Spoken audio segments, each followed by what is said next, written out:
Alright, good evening folks, it's Enforcer Matt and welcome back to another Short War video, and today we have very big news coming out of the Middle East. Today we've gotten word that Vladimir Putin warns that the world is drifting into World War III amidst the ongoing war between Israel and Iran, as the United States considers joining the war as well. Meanwhile, Israel's attacked the city of Bushehr inside of Iran, where the Russians currently have nuclear scientists working at Iran's nuclear facility, and we've also heard of more major Israeli strikes on Iranian command centers and also Iranian counterstrikes on Israeli targets, and finally, we've also gotten more news and satellite footage of major deployments by the United States military sending fighter jets and other assets to the Middle East. So we have very big news today, and let's jump right into it in our first post here, which goes to Disclose TV. And this right here is one of our biggest stories of the day. Right now we're hearing from Vladimir Putin that he is allegedly concerned about the world drifting into World War III, and he says that Russia and Iran are fighting against the same forces. Now, once again, Putin so far has not made too many statements about the situation in the Middle East. He's generally remained quiet and generally been observant of the entire situation, but this is a rare statement by Vladimir Putin about this entire situation between Israel and Iran. And right now he appears to be aligning himself with the Iranians and saying that both the Russians and Iranians are fighting against the same forces, and also clearly alluding to World War III. So it's very concerning to hear that, and so far Vladimir Putin has not really offered any assistance to Iran in any meaningful way, but it looks like he is weighing in for the first time ever that we're seeing right here on this one. But jumping into our next post here, this one goes to Clash Report.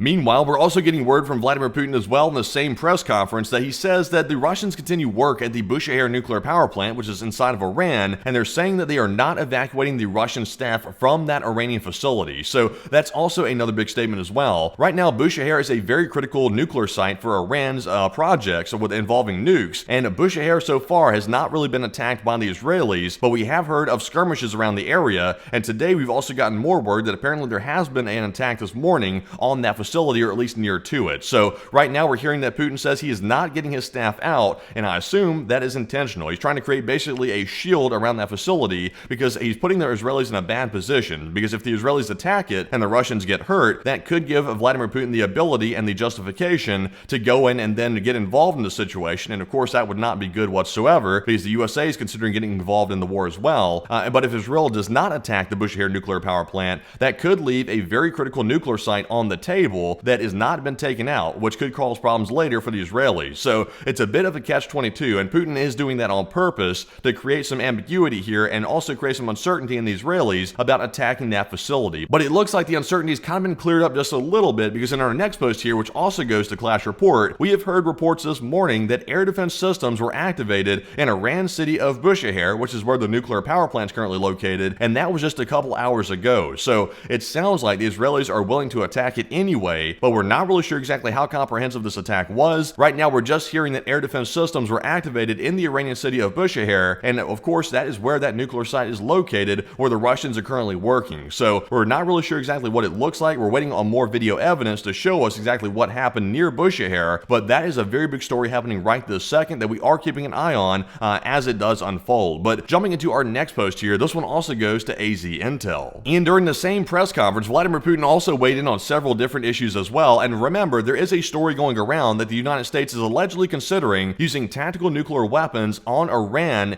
if it deems it necessary. And of course, that story has not been debunked so far, and we're waiting to see if that actually pans out. But right now, the Kremlin has weighed in on that situation, and they said that the potential use of tactical nuclear weapons by the United States and Iran would be a catastrophic development, according to a Kremlin spokesperson. So that, of course, is being run with by the Kremlin. In my opinion, I would say the statement by the United States was quite reckless, because apparently White House officials had corroborated the story that they were not ruling out tactical nuclear weapons as of yet. And of course, in my opinion, that sounds a bit reckless, and it looks like the Kremlin is going to run with that, and they might even use that as a justification if the United States keeps considering it as a way to bump up the risk of nuclear weapons usage inside of Ukraine by the Russian government. So of course, that is a real threat as well, and right now we're hearing the Kremlin weigh in on that threat. So quite crazy to even hear that being considered at all. But jumping into our next post here, this one goes to Open Source Intel. And right here in this post, and moving away from our news about Vladimir Putin and the Kremlin, we are getting more word from the Israelis about how long this operation is going to continue and what we can expect in the very near future. So right now we're hearing from the IDF Chief of Staff that Israel is preparing for a prolonged campaign against Iran to eliminate what he called an existential threat, and he warned that Iran had reached operational capability in its plan to destroy Israel with around 2,500 ground-to-ground missiles and a production rate that could have reached 8,000 within 2 years. And he also said that the IDF's preemptive strikes achieved achieved major success, getting rid of senior Iranian commanders, damaging nuclear infrastructure, and destroying half of Iran's launchers,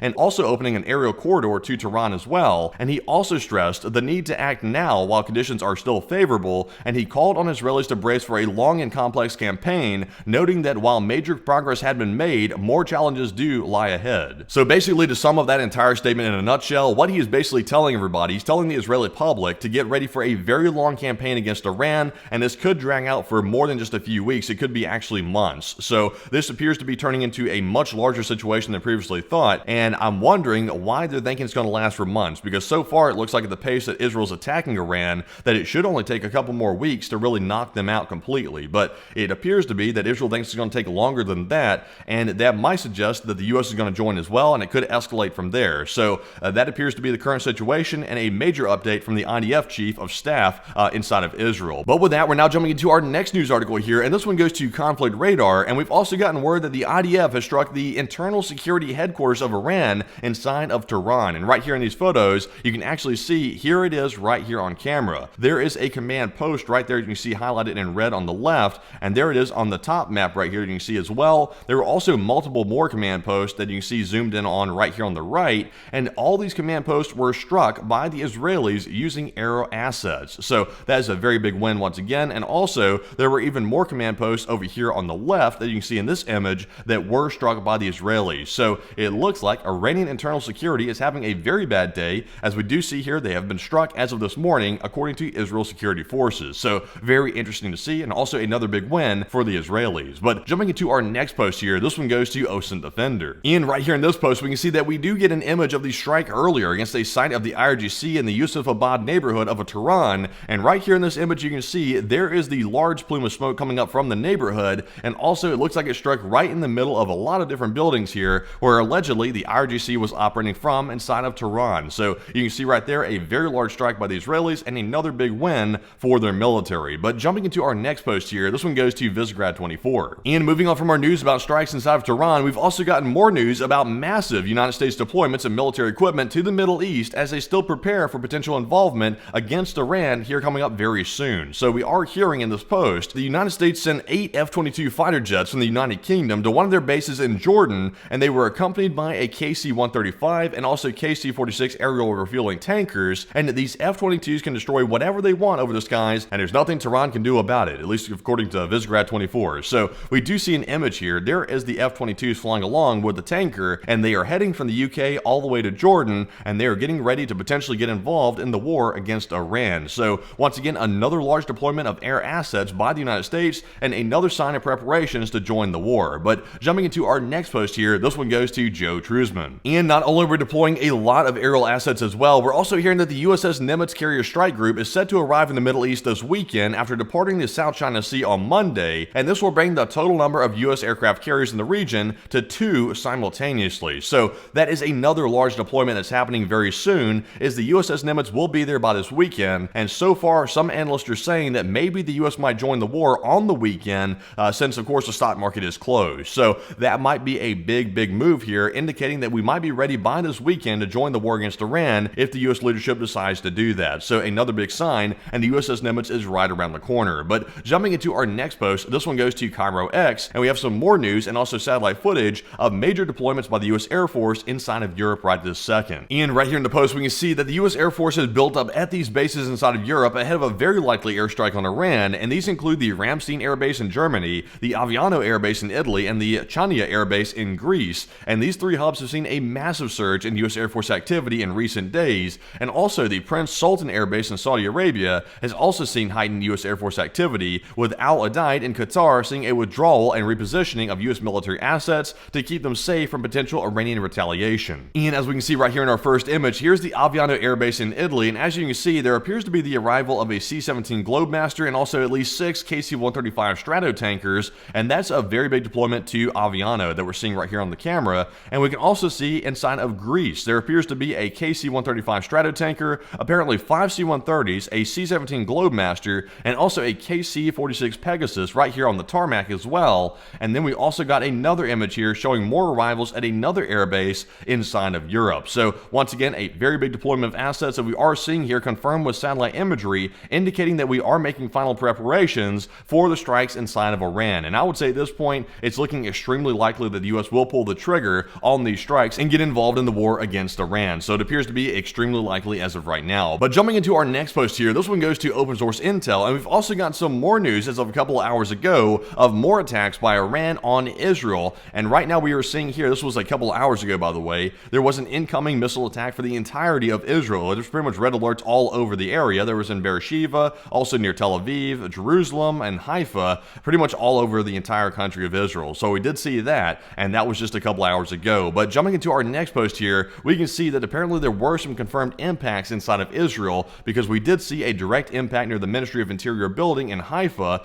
and this was likely the intended target. And as you can see right here, it was literally right next to that building where the Ministry of the Interior is located inside of Haifa. So you can see right here a lot of smoke rising from the site of that direct impact right there on camera. And we also got in our next post here some video showing the strike as it happened, literally live on camera.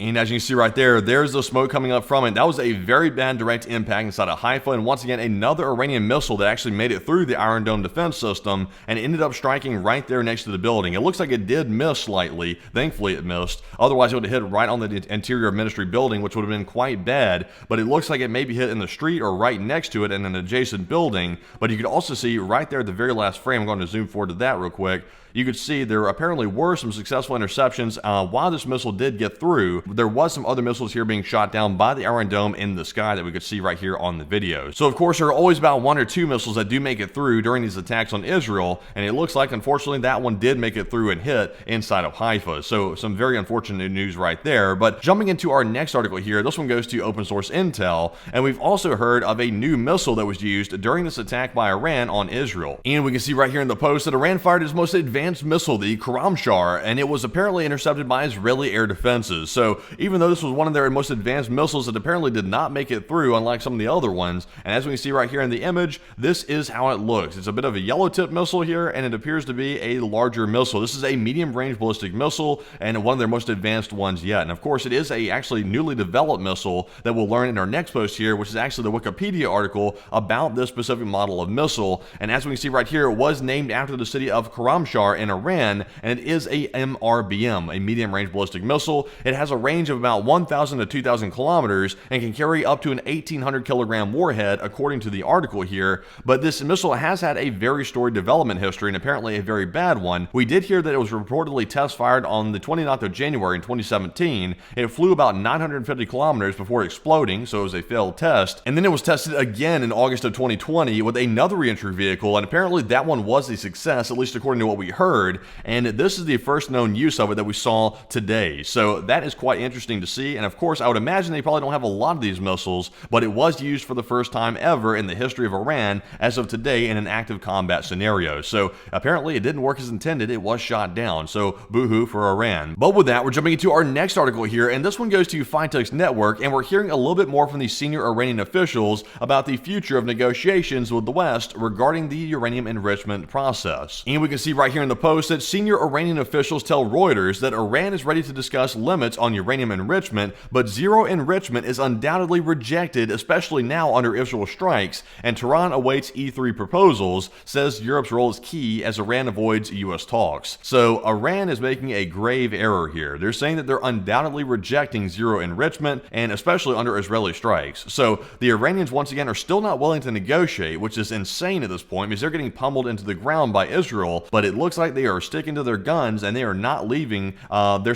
current situation right now. They are not coming to the negotiating table as of right this second. Apparently they're turning toward Europe and hoping that Europe will have a softer approach, but so far it sounds like Europe is pretty much lock and key with the United States right now about the situation with Iranian nukes. So once again, it sounds like negotiations are pretty much going nowhere, and that was pretty much to be expected because Iran was not being sensible before and they're not going to be sensible now. So they're hoping that someone comes and bails them out. They're hoping that Russia does it. They're hoping Europe steps in and takes a softer approach. But I think at this point, the cards are pretty much stacked against Iran, and this situation situation is on a downhill decline for the Iranian country. So not going good right now for them, and they're making another grave error. So with that, folks, that is actually our last post of the day. And we do hope you enjoyed the video, and if you did, press the subscribe button to keep notified of our daily updates and the live streams as they go live. And also, be sure to like the video as well to let us know you enjoyed it up to this point. And also, by the way, if you want to support our channel financially, you can do so on our Patreon page, and the link is in the description below for Patreon, where you can go over there and sign up for a monthly membership and support the channel that way, which is a very big help, by the way, because of course we are largely crowdfunded by the viewers, and it's your viewer support that keeps our entire operation running, and we do appreciate that very much. But with that, folks, we'll see you all very likely, maybe even early tonight on our live stream, because I'm sure breaking news will happen by then, and if not, we'll see you at 10 p.m. Eastern on our normal nightly news schedule. But with that, thank you all for watching, and bye-bye for now.